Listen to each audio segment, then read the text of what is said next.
근대 올림픽은 1894년 프랑스 꾸베르땡 남작이 중심이 되어서 시작되었습니다. 고대 그리스 올림피아드 경기에서 많은 영감을 받았다고 하지요. 이 올림피아드 제전은 그리스 헬라의 신들에게 제사 드리는 가운데 행해졌던 축제, 스포츠 축제였어요. 몸으로 우리들이 투쟁하고 운동하는 이걸 보고 그리스 신들이 즐거워하라고 드려지는 제전, 제사의 축전이었어요. 이것을 벤치마킹한 것입니다. 그래서 올림피아드 고대의 경기가 어떻게 시작되느냐? 그리스 신들을 섬기는 여사제들이 이제 담당 경기의 주관자에게 불을 건네주면 그 불을 메인 스타디움의 부침으로, 제단의 부침으로 경기가 시작돼요. 이것을 벤치마킹해서 오늘날에도 고대 올림피아드 발상지에서 여사제들에게 불을 전달받습니다. 그 전달받은 성화 봉송 주자들이 5대양 6대주 지구촌을 한 바퀴 돈 후에 개최국, 지금은 프랑스 파리죠. 거기 메인 스타디움 재단에 불을 붙임으로 경기가 시작돼요. 굉장히 다분히 영적이고 정신적이고 경배적 의미가 있다는 것을 우리는 더 깊이 볼 수 있어야 돼요. 근대 올림픽도 고대 올림피아드처럼 4년마다 열립니다. 이 4는 성경에서 고난, 시험, 훈련, 연단을 의미하는 숫자 값입니다. 예수님의 광야 40일, 또 이스라엘 백성들의 광야 40년, 아브라함이 약속을 받고 난 다음에 출애굽할 때까지의 애굽 노예로 살았던 400년, 430년 정확하게 말하면, 또 아브라함 이후부터 오실 예수님까지 2000년, 2000년, 4000년. 4는 고난, 연단, 시험을 의미하는 수이고, 우리가 이 땅에서도 예수님을 닮아가는 훈련, 연단, 시험을 통과하는 우리 인생 자체가 4입니다. 다음 올림픽이 열릴 때까지 선수들은 4년 동안, 우리로 말하면 인생 전체죠, 훈련을 게을리하려고 하는 것, 포기하려고 하는 것, 적당하게 하려고 하는 유혹과 끊임없이 싸워야 합니다. 선수들이기 때문에. 우리들도 선수입니다. 천국의 올림픽 경기에 육체로 있는 동안에 훈련받고 시험받고 연단받아서 경기에 참여해서 각자 행한 대로 상을 받게 될 것입니다. 잘 싸운 자들은 면류관이 있다고 했습니다. 우리가 선수라는 것을 잊지 마세요. 바울은 복음을 위해 충성했던 자기 삶을 올림피아드 경기에 참가한 선수에 비유합니다. 디모데 후서 4장 7절 8절 시작. 나는 선한 싸움을 싸우고 나의 달려갈 길을 마치고 믿음을 지켰으니 이제후로는 나를 위하여 의의 면류관이 예비되었으므로 주곧 의로우신 재판장이 그날에 내게 주실 것이니 내게만 아니라 주의 나타나심을 사모하는 모든 자에게니라. 여러분, 선한 싸움을 싸우고 있습니까? 믿음을 지키는 데는 싸움이 필요해요. 마음의 싸움, 생각의 싸움, 공중의 권세 잡은 자의 싸움. 싸움은 다 싫어해요. 저도 싸움 싫어요. 싸움이 있다고요. 믿음이 그냥 지켜지지 않습니다. 심령의 평안과 안식, 기쁨은 쟁취함으로 얻어지는 거예요. 승리함으로 취하는 거예요. 아예 이 세상의 우상신들, 내 욕망을 만족하게 하는 것들을 결박해서 나는 못한다 주저앉아 있지 마시고 일어나십시오. 내가 선한 싸움을 싸우고 나의 달려갈 길을 마쳐야 돼요. 달려갑니다. 산보하는 게 아닙니다. 신앙생활은 달려가는 거예요. 믿음을 지키는 거예요. 끝까지.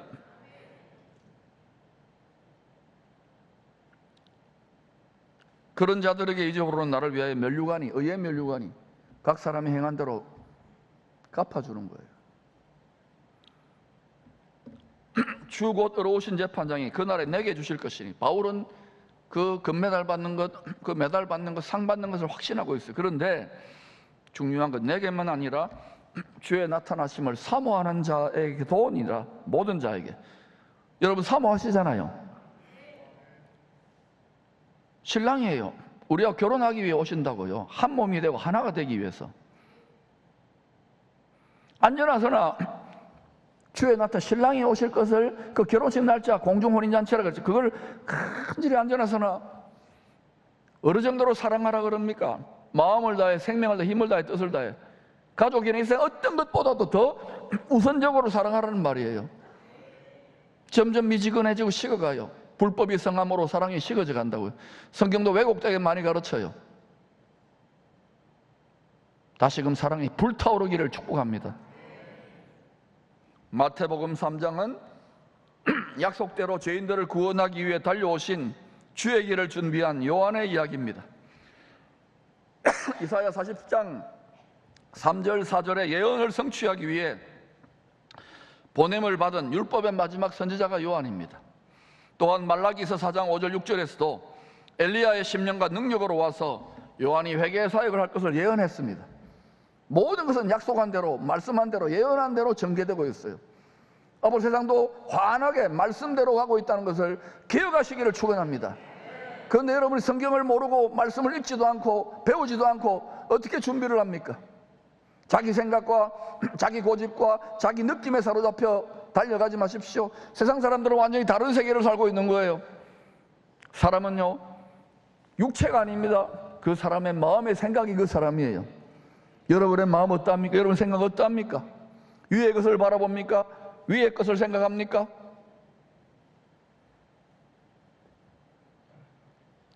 요한이 선포한 천국 복음은 심플해요. 회개하라, 천국이 가까워 왔느니라. 교회에서 성도들이 제일 듣기 싫어하는 소리가 회개입니다. 회개. 내만큼 잘 믿는 사람이 어디 있는데? 과연 그래요? 저는 날마다 회개가 더 깊어지던데요. 모델이 주님입니다. 모델 하우스가. 예수님의 마음, 예수님의 생각, 예수님의 말, 예수님의 삶. 우리 모델이 너무 수준이 높은 거예요. 그러니까 중간에 나는 못한다고 주저앉지 마세요. 그래도 달려가는 거예요. 모델을 전혀 안 닮았잖아요. 그런데도 계속 우리가 닮아가는 과정에서 조금 나아지는 거예요. 할렐루야. 점점 여러분의 마음과 생각의 집이 달라지기를 축복합니다. 메시아의 새 시대가 시작될 것을 알았기 때문에 회개하라고 했던 거예요. 우리가 진실로 천국이 내 심령 가까이, 멀리 있는 천국이 아니라, 죽어서 가는 천당이 아니라 내 심령에, 내 삶에 가까이 느껴지려면요, 반드시 회개가 필요합니다. 회개하라 그러잖아요. 회개는 뭐냐? 쉽게 말할게요. 마음의, 생각의 방향을 바꾸는 겁니다. 이 세상과 육체를 향했던 내 마음의 생각을 뜯어서 하늘에 향한 생각과 마음으로 방향전환을 하는 거예요. 복음의 개주 경기 마지막 주자로 오신 주의 길을 곱게 하라는 사명을 받은 요한은 회개의 표징으로 물세례를 베풉니다. 많은 유대인들이 자기 죄를 자복하고 요단강에서 물세례를 받습니다. 이 물세례 현장에, 요단강에 율법의 의로 흠이 없다고 자부하는 자들이 왔어요. 바로 바리새인과 사두개인들. 자기는 경건하고 거룩한 척 종교적이잖아요. 근데 어때요? 요한이 독서를 퍼부어요. 독서를 퍼부은 이유는 저주하는 게 아니라 강력하게 회개를 촉구하는 거예요. 뭐라고 합니까? 마태복음 3장 7절 8절입니다. 시작. 독사의 자식들아, 누가 너희를 가르쳐 임박한 진노를 피하라 하더냐? 그러므로 회개에 합당한 열매를 맺고. 이들 대부분은 회개하지 않았어요. 니고데모와 같은 자 정도지. 왜요? 자기가 어렵다고 생각하는 거예요. 바울도 율법에 어루는 흠이 없다. 하나님을 제일 잘 믿는다고 착각했잖아요. 바울이 그래서 주의 사람들을 핍박한 게 아닙니다. 주님의 마음을 아프게 하고 주님의 심장을 찢어 놓았구나 깨닫고 나는 죄인의 개수라고 하는 거예요. 예수 믿고 여러분이 은혜가 깊어지고 성숙되는 것은 회개가 깊어지는 거예요. 갈수록 회개가 깊어지는 거예요. 그래서 여러분, 나 같은 죄인 살리신 그 감격과 감동과 그 기쁨으로 나 같은 것 때문에 십자가 지셨네, 사랑하시네, 이 은혜의 감격으로 달려가는 거예요.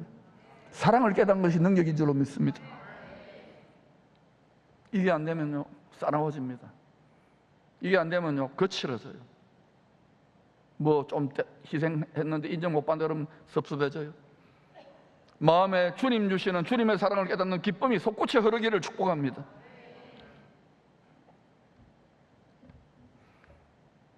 물세례는 죄를 떠나 거룩하게 구별된 삶을 살겠다고 하는 공적인 신앙 고백입니다. 그래서 교회도 이 전통을 따라서 물세례를 베풉니다. 그런 하나의 예식이고 형식이지요. 물세례 후에 이게 필요합니다. 그래도 형식이지만 회개에 합당한 열매를 맺으며 사는 것이 더 중요합니다. 물세례는 뭐냐? 공적인 신앙 고백을 하고 죄를 떠나 살겠습니다, 세상의 죄와 거룩하게 구별되게 살겠습니다 하고 출발선에 서가지고 나 이제 의의 경주, 거룩의 경주를 달려갑니다 하고 출발선에 땅 하고 출발한 거예요. 여러분이 결승점에 들어간 게 아닙니다. 그래서 바울이 말하잖아요. 두렵고 떨림으로 우리의 구원을 이루어간다고. 엑서사이즈는 달려가는 거예요. 달려가는 거예요. 우리의 영은 예수의 영, 예수의 말씀으로 영이 거듭났지만 우리의 혼은 주님을 전혀 안 닮았잖아요. 혼 안에 있는 생각, 마음, 감정, 의지 다 엉망진창 아닙니까? 이게 다 뜯어 고쳐지는 것이, 이 과정이 일평생 우리가 올림픽에 천국의 메인 스타디움에 갈 때까지 계속 뜯어 고치는 거예요. 마음이 뜯어 고쳐질지어다, 생각이 뜯어 고쳐질지어다, 의지가 뜯어 고쳐질지어다. 강단에서 주의 종이 말씀에 근거해서 이러한 것들을 선포할 때 여러분 마음과 충돌되는 부분이 있을 것입니다. 여러분의 생각과 충돌되는 부분이 있고 여러분의 감정과 충돌되는 부분이 있을 거예요. 그래도 이것을 여러분 달게 감내하시기를 축원합니다. 뜯어 고치는 과정이에요. 이거 즐거워져야 돼요. 율법의 마지막 선지자 요한은 자기 뒤에 오실 복음의 첫 선지자 주님에 대해서 이렇게 소개합니다. 마태복음 3장 11, 12절 시작.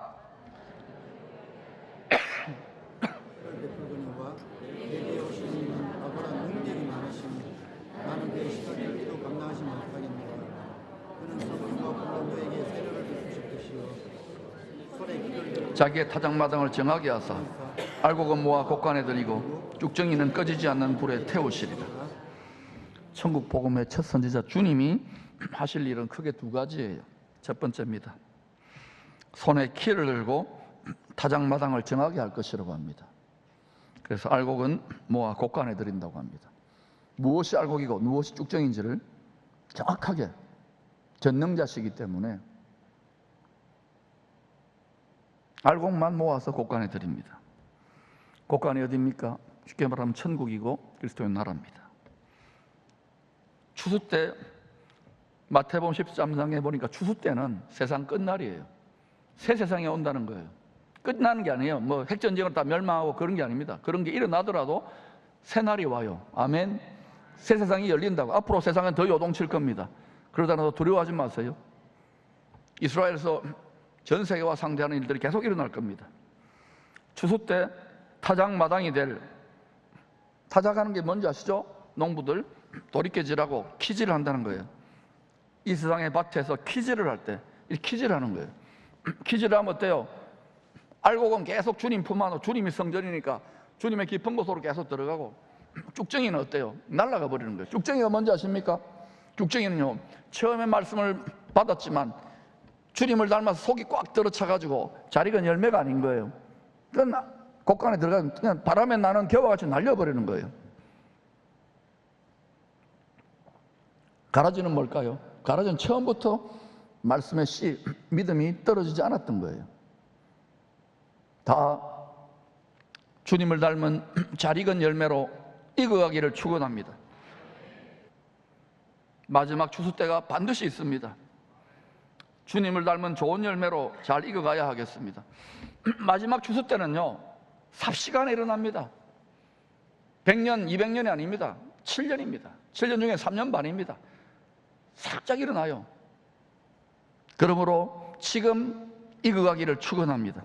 지금 주님을 닮아가기를 축원합니다. 여러분의 마음이, 여러분의 생각이, 여러분의 말이, 여러분의 삶이 처음에는 어색할 거예요.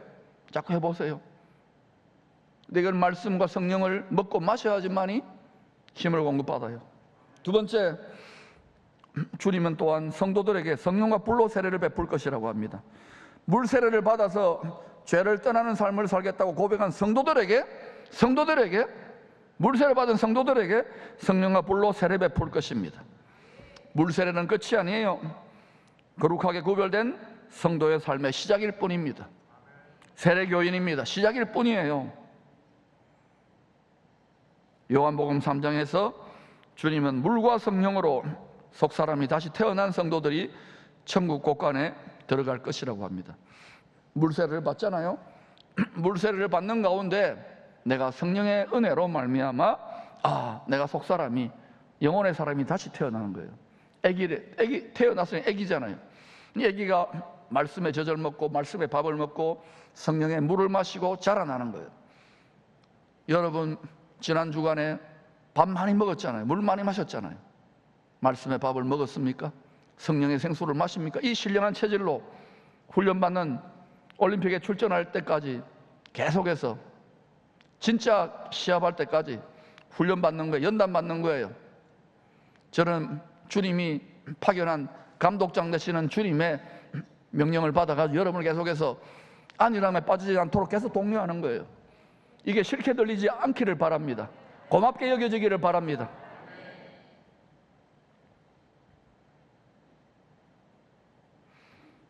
물세례를 베푼 요한은 자기 뒤에 오실 주님이 분명히 성령과 불로 세례를 베풀 것이라고 합니다. 그런 성령과 불로 너희에게 세례를 베푸실 것이요. 저는 성경에 있는 이야기를 합니다. 성령과 불로 세례를 베푸실 것이요. 물과 성령으로 속사람이 다시 태어나는 것 이상의 의미입니다. 성령과 불세례라는 표현은 물과 성령으로 속사람이 시작되었다, 새롭게 다시 태어났다는 것 이상의 의미예요. 물과 물은 다 동일한 한 성령님의 속성과 사역에 대한 비유입니다. 그 외에도 기름, 비둘기 여러 가지 비유가 있잖아요. 대표적인 비유가 물과 불입니다. 동일한 성령님이에요. 그런데 여러분 직관적으로 생각하세요. 어렵게 설명 안 할 테니까. 물 같은 성령 이렇게 표현하면 여러분 어떤 느낌이 들어요? 물은 깨끗하게 씻는 거 아닙니까? 더러운 죄, 더러운 생각, 더러운 마음, 더러워진 몸을 깨끗하게 씻는 거예요. 그걸 물로 표현한 거예요. 성령의 역사를 표현한 거예요. 죄를 씻는 거예요. 그런데 그것뿐만이 아니잖아요. 여러분 목말라 본 적 있습니까? 요즘은 물이 많으니까 목말라 본 적 없지만 등산에 가보세요. 저는 과거에 가족들하고 제주도를 갔는데 물샘이 없어요. 화산지대니까. 너무너무 목이 마른데 아버님이 가족들이 다 이게 목말라가지고 옥대기에서 목이 넘어서 김밥도 안 넘어가요. 옆에 사람들이 생수통을 들고 있길래 아버님이요, 그때 당시 돈 10,000원을 주는 거예요. 지금 한 10만 원쯤 할 겁니다. 그걸 받아가 우리 다 물 먹여주더라고요. 너무너무 맛있어요. 사막에서 여러분 목이 말라보세요. 물값이 금값보다 더 비쌀 겁니다.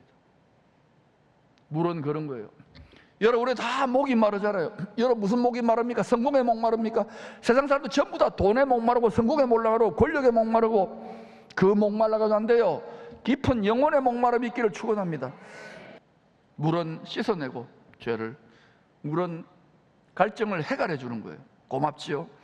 그런데 여러분 반대로 속성이 다릅니다. 동일하지만 불같은 성령이라고 할 때 여러분 어떤 생각이 듭니까? 불같은 성령. 불같은 성령은요, 죄를 어떻게 합니까? 죄를 씻는 게 아니라 태웁니다. 히브리 말로 해드릴까요? 싸그리 태웁니다.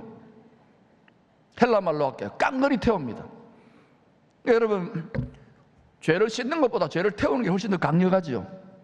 죄를 태울 수 있기를 축원합니다. 짐승제사를 왜 드립니까? 구약시대 때 죄를 태우는 것을 말하는 거예요. 불회개를 말하는 거예요. 또 불같은 성령하면 어때요? 지금 사랑이 냉랭하게 식어져 가잖아요. 주님을 뜨겁게 사랑하는데 십자가의 사랑으로 우리가 주님을 사랑하지 않잖아요. 미지근하게 나는 부자다, 나는 적당하다, 다 지금 이게 마지막 때 교회 현상인데, 미지근하게 주님이 토하여 내치고 싶다 그러는데 신부로 인정받지 뭐 한 몸이 되지 못한다는 말이에요. 얼마나 심각한 말인지 아십니까? 그때도 여러분 심상히 여깁니까? 저는 제가 정상이라고 믿습니다. 주님을 뜨겁게 사랑하라고 하잖아요. 아, 요새 그렇게 믿는 사람이 어디 있냐고요? 아니에요. 좁은 길입니다. 나 혼자라도 그 길을 갈 거예요. 제가 주야로 근심하며 염려하며 기도하는 우리 자녀들이 앞으로 태어날 손주가 미지근하고 근심하며 적당하게 세상을 짝하면서 신앙생활 할까봐 겁나서 늘 기도해요. 십자가의 사랑을 깨닫게 해달라고, 마음의 할례가 일어나게 해달라고, 마음 눈이 밝아지게 해달라고. 여러분 자녀들의 육적 성공만, 세상적 성공만을 위해 기도하지 마시고 그 자녀들이 어린 시절에 주의 멍에를 맬 수 있는 정도의 주님의 불같은 사랑을 깨닫고 걸어갈 수 있는 마음의 집이 지어지기를 기도하시기를 축복합니다. 부모들이, 어른들이 그 정도 믿음의 수준이 안 되니까 아이들이 어때요? 부모나 어른들을 보고 아유 나는 예수 믿기 싫어요. 세대 개성이 안 돼. 신앙 개성이. 회개하고 분발하시기를 축원합니다. 온 천하를 얻은다 한들 영생을 잃어버리면 안 되는 거예요. 성령의 불은 또 어떤 것이 있습니까? 약해졌는데 불이 타오르는 거예요. 강력한 권능을 말하는 거예요. 여러분 속사람이 강력한 성령의 권능을 받으면 물을 먹고 해갈됩니까? 그 다음 힘을 받아야 되는 거예요. 성령의 권능을 받은 자가 주님의 멍에를 메고 달려갈 길을 마치게 되는 거예요. 불같은 성령의 권능이 임할지어다. 지금 여러분의 필요한 것이 뭐라고 생각합니까? 한국교회에 필요한 것이 뭐라고 생각합니까? 물과 불 중에 다 필요하겠죠. 저는 성령의 불이라고 생각합니다. 요한이 말한 것처럼 주님 자신도 내가 불을 던지러 왔다고 말했습니다. 누가복음 12장 49절입니다. 내가 불을 땅에 던지러 왔노니 이 불이 이미 붙었으면 내가 무엇을 원하리요? 아직 안 붙었다는 거예요. 이게 무슨 말입니까? 십자가에서 고난의 세례, 죽음의 세례를 받은 후에 불같은 성령으로 부활의 영으로 부활 승천하여 오순절 날에, 약속한 대로입니다. 오순절 날에 제자들에게 성령의 불을 던졌던 거예요. 이 불이 붙기까지 내가 얼마나 답답하겠느냐.